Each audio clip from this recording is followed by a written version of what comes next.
بسم اللہ الرحمن الرحیم۔ محترم ناظرین،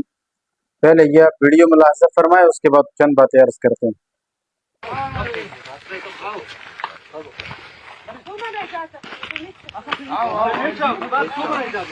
قرآن پاک کی کرے دوان دل بو قرآن پاک دوان مسل ارا گیا نا مسل یہ گدان کرے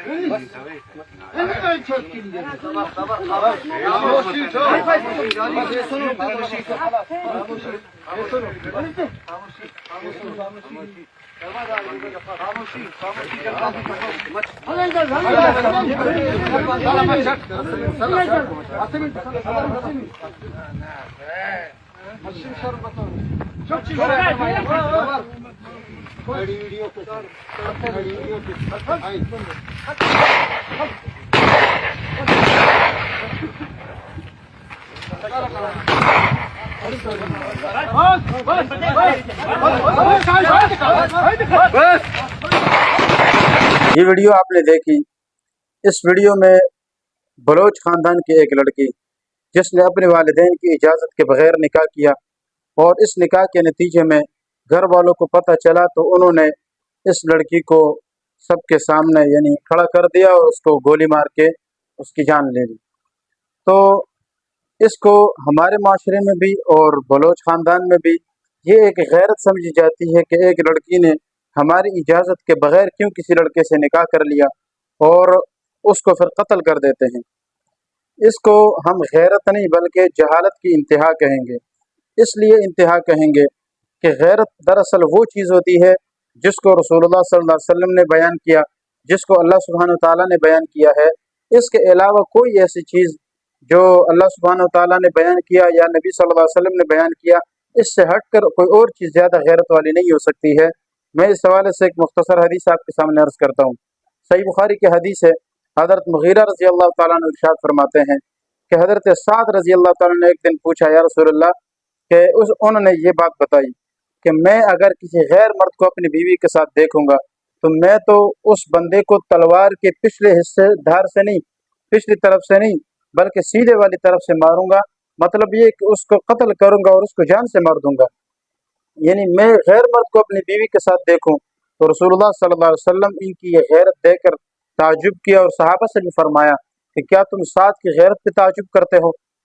کہا کہ سعد کی غیرت پہ تمہیں تعجب ہو رہا ہے، اور یاد رکھو کہ میں ان سے بھی زیادہ غیرتی ہوں، اور پھر اللہ تعالی ہم سب سے زیادہ غیرتی ہے۔ اس کا مطلب یہ ہے کہ اللہ سبحانہ و تعالی سب سے زیادہ غیور ذات ہے، سب سے زیادہ غیرت والی ذات ہے۔ اس کے بعد رسول اللہ صلی اللہ علیہ وسلم غیرت والی ذات ہے، اور اس کے بعد پھر ہر مومن اور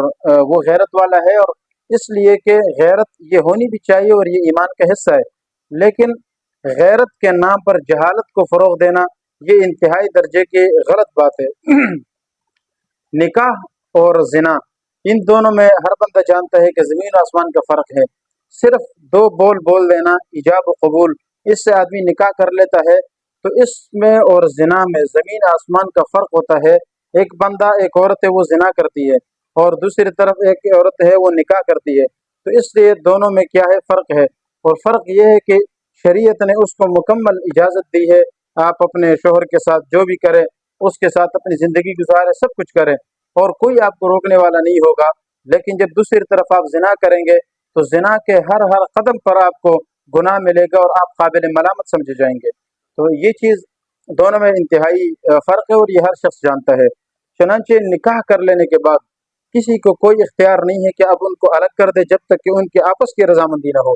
جب ایک لڑکا لڑکی بالغ ہے، اور بالغ ہونے کے بعد ایک تو ہمارے معاشرے کی ایک گندی رواج اور گندی عادت ہے، ایک تو ہمارے جو بڑے ہیں، ہمارے جو مرد حضرات ہیں، وہ کبھی بھی عورت سے، لڑکی سے ان کی وجہ، ان کی رضامندی نہیں پوچھتے، یا یہ کہ ان کی جو نکاح ہے وہ اس وقت کراتے ہیں کہ جب وہ بالغ ہو گئی ہے، پھر بھی رکھا ہوا ہے۔ ایک تو رواج عجیب قسم کے آ چکے ہیں، اور ایسے عجیب رواج جس کی وجہ سے بیچاری لڑکی سال سال یہ زندگی ان کے گھروں میں گزر جاتی ہے، کبھی جہیز کا مطالبہ، کبھی اور رواج، کبھی دوسری رواج، کبھی تیسری رواج۔ ان چیزوں نے ایک ہمارے معاشرے کو تباہ و برباد کر دیا۔ اس کے علاوہ اگر آپ دیکھیں کہ نکاح جتنا آسان تھا اس کو اتنا ہی زیادہ مشکل بنا دیا گیا۔ اب ہمارے جو مرد ہے وہ عورت کا نکاح وقت پہ نہیں کراتے، لڑکی کا نکاح ٹائم پہ نہیں کراتے، پھر اس کے بعد نتیجتاً یہی کچھ سامنے آئے گا کہ یہ جو لڑکی ہے یہ خود اپنی رضامندی سے کسی اور لڑکے سے نکاح کرے گی اور نکاح کرتی ہے۔ یہ بات یاد رکھے کہ نکاح کر لینے کے بعد اب کسی کو کوئی اختیار نہیں ہونا چاہیے، کسی کو زبردستی نہیں ہونی چاہیے، جبکہ وہ بالغ ہے اور اپنے اختیار سے نکاح کر رہی ہے۔ اس ویڈیو میں بھی آپ دیکھیں، اس لڑکی نے ہاتھ میں میں نے تو قرآن نہیں دیکھا، لیکن سننے میں آیا کہ اس نے قرآن بھی پکڑا اور اس قرآن کو ہاتھ میں پکڑ کے یہ عورت یہ بتا رہی ہے ساتھ ساتھ کہ بھائی میں نے کون سا جرم کیا ہے، میں نے تو نکاح کیا ہے۔ آپ خود سوچیں، اس عورت نے نکاح کیا ہے اور اس کے بعد اس کا یہ حالت ہوا ہے، اور کس چیز کے نام پہ؟ غیرت کے نام پہ۔ اگر یہی عورت زنا بھی کرتی نا تو شریعت پھر بھی آپ کو قتل سے روکتی ہے۔ ہمارے اسلام میں، شریعت میں قتل کرنے کے لیے بہت سخت شرائط ہے، اور اگر کسی عورت نے زنا بھی کیا ہے تو بہت پابندیوں کے بعد ایک عورت کو یا ایک مرد کو آپ قتل کر سکتے ہیں، سنسار کر سکتے ہیں۔ میں کچھ چیزیں آپ کے سامنے عرض کرتا ہوں مختصر طور پر، تاکہ اس مسئلے کی پوری حقیقت اور وضاحت آپ کے سامنے رکھوں، تاکہ پھر آپ کو پتہ چلے کہ یہ جہالت ہے یا غیرت ہے۔ چنانچہ اللہ سبحانہ وتعالیٰ نے سورۃ النور میں ارشاد فرمایا والذین یرمون المحصنات ثم لم یأتوا بأربعۃ شہداء، جو لوگ پاک دامن عورت، ایک مسلمان پاک دامن عورت ہے، اس پر تہمت لگاتی ہے کہ اس نے زنا کیا ہے، اور پھر وہ 4 گواہ بھی پیش نہیں کر سکے، فرمایا کہ یہ بندہ مجرم ہے، اور فجلدوہم 80 جلدہ، اس کو پکڑو اور اس کو 80 کوڑے مارو۔ کیوں؟ اس نے ایک پاک دامن مومن عورت پہ تہمت لگائی ہے زنا کی، اور یہ بہت خطرناک بات ہے۔ اسی لیے تو صحیح بخاری کی ایک حدیث میں اللہ کے نبی صلی اللہ علیہ وسلم نے جو کبیرہ گناہ گنوائے ہیں ان میں سے ایک گناہ یہ بھی ہے کہ آپ ایک پاک دامن عورت پر تہمت لگاتے ہیں، یہ کبیرہ گناہوں میں سے ہے۔ یعنی آپ یہ اندازہ لگائے کہ جہاں شرک کا تذکرہ کیا، والدین کی نافرمانی کا تذکرہ کیا، اور بھی بہت سارے گناہوں کا تذکرہ کیا، تو ان میں سر فہرست ایک اس گناہ کا بھی تذکرہ کیا ہے کہ آپ ایک پاک دامن عورت پر زنا کی صرف تہمت لگاتے ہیں۔ اس تہمت کی بنیاد پر اگر آپ اس کو ثابت نہ کر سکیں تو آپ پر بدلے میں 80 کوڑے لگتے ہیں۔ کیوں؟ آپ نے ایک تہمت لگائی۔ اچھا، زنا کو ثابت کرنے کے لیے شرائط کیا ہے؟ سب سے پہلی بات تو یہ ہے کہ آپ جب گواہ یعنی زنا کے کسی عورت پر زنا کی تہمت لگا رہے ہیں تو اس کو آپ کو ثابت کرنا پڑے گا، اور ثابت کرنے کے لیے قرآن نے 4 شرطیں رکھی ہے، جس طرح اس آیت میں نے ذکر کیا ثم لم یأتوا بأربعۃ شہداء، یعنی 4 گواہ نہ پیش کر سکے۔ اس کا مطلب یہ ہے کہ 4 گواہوں کو ہونا بہرحال ضروری ہے گناہ کو ثابت کرنے کے لیے۔ ہر معاملے میں تقریباً آپ دیکھیں گے 2 گواہ ضروری ہے، لیکن زنا یہ ایسا معاملہ ہے کہ جس میں 4 گواہ کو ہونا ضروری ہے، اور وہ 4 گواہ بھی ایسے کہ جو کسی ویڈیو کو پیش نہ کرے، جو اپنے خیالات اور اپنے اس کو پیش نہ کرے کہ میرے خیال سے یہ ہوا، میرے خیال سے وہ ہوا۔ چاروں کی باتیں ایسی ہو کہ وہ سب یہ الفاظ کہے کہ بھائی میں گواہی دیتا ہوں کہ میں نے اپنی آنکھوں سے ان کو اس طرح حالت میں دیکھا ہے جس طرح ایک سیلائی سرمدانی کے اندر جاتی ہے، ہم نے بالکل اسی طرح اپنی آنکھوں سے اس کا مشاہدہ کیا ہے۔ ان الفاظ سے اگر وہ 4 بندے گواہی دیں گے تو پھر وہ بندہ مجرم سمجھا جائے گا، اور وہ بندہ قابل رجم ہوگا، اور اگر شادی شدہ ہے تو اس کو رجم کریں گے، اور شادی شدہ نہیں ہے تو اس کو 100 کوڑے لگائیں گے۔ لیکن یہ کام بھی حکومت کا ہے، آپ خود سے فیصلے کر کے اس طرح کرنا یہ بہرحال شریعت میں اس کی اجازت نہیں ہے۔ جب آپ زنا کو ثابت کرنے کے لیے 4 گواہ چاہیے، اور 4 گواہوں میں سے اگر ایک بھی گواہ کم ہوئی تو یاد رکھے پھر آپ کی گواہی یہ تہمت ثابت ہوگی، یہ آپ کی گویا کہ آپ نے تہمت لگائی ہے، اور اس کے بدلے میں آپ پر 80 کوڑے لگیں گے، کیونکہ آپ نے ایک مسلمان عورت پر زنا کی تہمت لگائی ہے۔ اس کے ساتھ ساتھ اگر ان میں سے کسی ایک مثال کے طور پر گواہ کے اندر شک آ گیا، یا گواہ میں کمی آ گئی ہے، یا کوئی بھی صورت پیش آ گئی ہے، معمولی شک کی بنیاد پر بھی یہ معاملہ رفع دفع ہو جاتا ہے، اور یہ زنا ثابت نہیں ہوتی ہے، اور بدلے میں اس بندے کو 80 کوڑے لگتے ہیں جس نے ایک عورت پر زنا کی تہمت لگائی ہے۔ تو کہنے کا مقصد یہ ہے کہ اتنے معمولی شبہات سے جب ایک عورت پر آپ زنا ثابت نہیں کر سکے تو اس کو چھوڑ دینے کا حکم ہے۔ ہاں، تعزیری طور پر آپ کو سختی وغیرہ کر لے وہ الگ مسئلہ ہے، لیکن یہ کہ اس کو قتل کر دینا یہ سراسر ظلم ہے اور سراسر جہالت ہے۔ اس کے ساتھ ساتھ دوسری بات میں یہ عرض کر دوں کہ جب وہ نکاح کر گئی ہے، جس طرح اس لڑکی نے کہا کہ بھائی ہم نے نکاح کیا ہے، نکاح کر لینے کے بعد وہ لڑکی اور وہ آپس میں میاں بیوی ہے، اب اس کو قتل کرنے کا سوال یہ ہے کہ کس بنیاد پر آپ قتل کرتے ہیں؟ کیا قتل کرنے کا اب کوئی جواز ہے؟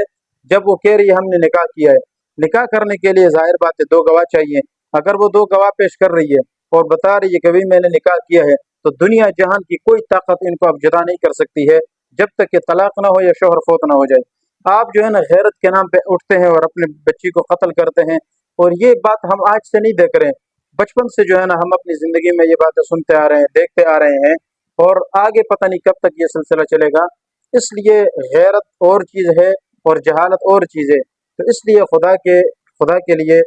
جہالت اور اس جہالت کو دور کریں اور اپنی غیرت کو صحیح جگہ استعمال کریں۔ اگر آپ کی غیرت غلط جگہ استعمال ہوگی تو آپ اپنی بیٹی جو ہے نا اس سے بھی ہاتھ دھو بیٹھیں گے اور ظلم کر لیں گے اور دو جانوں کا قتل بھی کر لیں گے، اور یہ قتل یاد رکھے یہ ظلمن قتل ہوگا، یہ آپ کی غیرت کی بنیاد پر کوئی اچھا قتل نہیں ہوگا، اس سے آپ اور گناہ گار ہوں گے۔ ایک اس کی جو مین وجہ بنیادی ہے وہ میں آپ کے سامنے عرض کرتا ہوں، آپ خود اندازہ لگائے کہ یہ لڑکی مجبور کیوں ہو گئی ہے اس حد تک پہنچنے پر۔ ہمارے معاشرے میں چونکہ ایک تو رواجیں بہت ساری ہو گئی ہے، اور ایک اس طرح عجیب عجیب قسم کے رسم و رواج ہو گئے ہیں، جیسے جہیز ہو گیا اور رسم و رواج اتنے سارے ہو گئے ہیں کہ ایک لڑکی بیچاری شادی جب کرنا بھی چاہتی ہے تو گھر والوں پہ پریشر ہے، ان پہ پریشر ہے، اور جن دباؤ اتنا زیادہ ہے، اور بھی بہت سارے رسم و رواج کے اندر وہ بیچاری دب جاتی ہے، اور پھر زمانے گزر جاتے ہیں وہ گھروں میں بیٹھی رہتی ہے۔ حالانکہ اسلام کا حسن یہ ہے کہ جب لڑکی بالغ ہو جائے تو اس کا نکاح کرا دو، لڑکا بالغ ہو جائے اس کا نکاح کرا دو۔ جب سارے اسباب مہیا ہے تو پھر یہ جو فضول خرچیاں ہیں، فضول رسم و رواج ہے، ان کو چھوڑ کر باقاعدہ ایک لڑکی کا آپ سنت کے مطابق نکاح کروا دیں۔ نکاح کتنا مشکل ہے؟ نکاح کوئی مشکل نہیں ہے، صرف دو کام کرنے۔ نمبر ایک، آپ نے مہر مقرر کرنا ہے، اور مہر کتنا ہے؟ کم از کم آج کل کے حساب سے اگر دیکھیں تو میرے خیال سے کوئی 8,000 سے اوپر نہیں ہوگا، 8,000 یا زیادہ سے زیادہ 9,000 کر لو۔ ان 9,000 کے بدلے میں یہ مہر آپ نے دینا ہے۔ اس کے بعد ایجاب و قبول کروانے۔ ایجاب و قبول کیا ہے؟ مولوی کی بھی ضرورت نہیں ہے، ایجاب و قبول خود سے آپ کروائے، دو گواہوں کی موجودگی میں بیٹھے، اور ایک لڑکی اور ایک لڑکا یہ آپس میں جو ہے نا ایجاب و قبول کرے، یعنی مرد یہ کہے کہ بھائی میں تم سے نکاح کرنا چاہتا ہوں، یا لڑکی کہے کہ بھائی میں تجھے نکاح کے لیے اپنے آپ کو پیش کرتی ہوں، اور مرد کہے کہ بھائی ٹھیک ہے مجھے قبول ہے۔ بس یہ دو الفاظ کہنے اور نکاح ہو گیا۔ اس کے علاوہ اگر آپ سنت ولیمہ کر سکتے ہیں تو اچھی بات ہے، ولیمہ کرے، سنت ہے، لیکن ولیمہ بھی کوئی فرض نہیں ہے، ضروری نہیں ہے، آپ کی استطاعت نہیں ہے، طاقت نہیں ہے تو کوئی ضرورت نہیں ہے، چھوڑ دے اس چیز کو، صرف نکاح کرے اور مختصر طور پر رخصت کرے۔ قرآن و سنت میں رسول اللہ صلی اللہ علیہ وسلم کی جو تعلیمات ہے ان سے ہمیں یہی پتہ چلتا ہے کہ صحابہ کرام نے کتنے خفیہ طریقے سے خاموشی کے ساتھ مالدار ہونے کے باوجود نکاح کیے ہیں اور کسی کو پتہ ہی نہیں چلا۔ میں ایک واقعہ آپ کو سناتا ہوں۔ حضرت عبد الرحمن بن عوف رضی اللہ تعالیٰ عنہ جو 10 مبشرہ صحابہ میں سے ہے، اور جن کے بارے میں مشہور ہے کہ سب سے مالدار، ٹاپ لیول کے جو مالدار صحابہ تھے ان میں ان کے شمار ہوتا ہے۔ اس صحابی نے صبح مثال کے طور پر آئے اور رسول اللہ صلی اللہ علیہ وسلم کے ساتھ ان کی ملاقات ہوئی۔ اللہ کے نبی صلی اللہ علیہ وسلم نے ان کے کپڑوں پر زرد رنگ کے نشانات دیکھے، تو آپ نے پوچھا کہ عبد الرحمن یہ کیا ہے، کہ آپ نے نکاح کیا ہے؟ تو انہوں نے کہا یا رسول اللہ بالکل میں نے تو نکاح کیا ہے۔ آپ نے فرمایا دیکھو یہ سوچنے کی بات ہے نا، رسول اللہ صلی اللہ علیہ وسلم جیسے عظیم ہستی کو خبر تک نہیں ہوئی، صحابی نے اتنی خاموشی کے ساتھ نکاح کر لیا، یہ زیادہ جو ہے نا رسم و رواج اور ڈھول باجے اور اس طرح کرنے کی کیا ضرورت ہے؟ بس ایجاب و قبول ہے، قبول ہے جی بالکل قبول ہے۔ اس طرح سے مختصر طور پر آپ اپنی بات کو پیش کرے، نکاح کرے، مختصر طور پر جو ہے مہر رکھے۔ تو آپ صلی اللہ علیہ وسلم نے ان سے یہ نہیں فرمایا کہ تم نے خفیہ نکاح کر لیا، ہمیں بتایا تک نہیں ہے، یہ کون سی بات ہے، یہ کیا طریقہ ہے؟ آپ صلی اللہ علیہ وسلم نے ان کو مبارک دیا، اور یہ ہر عقل مند اور ایک علم والا بندہ اور اسی طرح دیندار شخص اگر ہوگا تو وہ یہی بات کہے گا بھائی آپ نے اچھا کیا ہے، اور اللہ آپ کی اس جوڑے کو مبارک کرے، ان کو دعائیں دے، ان کو اچھے طریقے سے رخصت کرے، اور ساتھ ساتھ ان کو یہ بھی بتائے، آپ صلی اللہ علیہ وسلم نے ان کو بتایا کہ بھائی یہ آپ نے اچھا کیا، اولم ولو بشاتن، اگرچہ ایک بکری ہو لیکن آپ ولیمہ کرو، ولیمہ سنت ہے، کر لیا اچھی بات ہے، آپ کے اللہ نے وسعت دی ہے، طاقت دی ہے تو آپ کریں، نہیں دیے تو کم از کم ہمیں یہ سنت بھی ملتی ہے کہ آپ صلی اللہ علیہ وسلم نے مسجد نبوی میں کھجوریں تقسیم کر کے آپ نے نکاح کروایا، چھوارے تقسیم کیا، آپ نے نکاح کیا، اس طریقے سے بھی نکاح کیا ہے۔ تو یہ نکاح کتنا آسان ہے، لیکن ہمارے معاشرے نے اس چیز کو کتنا بوجھ سمجھا ہوا ہے اور کتنا مشکل بنا دیا ہے۔ ہمارے ہاں زنا کرنا بالکل آسان ہے، ایسے جو ہے نا 100 روپے میں بھی ہو جاتا ہے، لیکن دوسری طرف نکاح کرنا اس کے لیے اتنے لاکھوں روپے خرچ کرنے پڑتے ہیں۔ تو زنا کے بجائے نکاح کو آپ آسان کریں تاکہ نکاح آسان ہو اور زنا مشکل ہو جائے۔ ہمارا معاشرہ الٹا چل رہا ہے، تبھی تو لوگ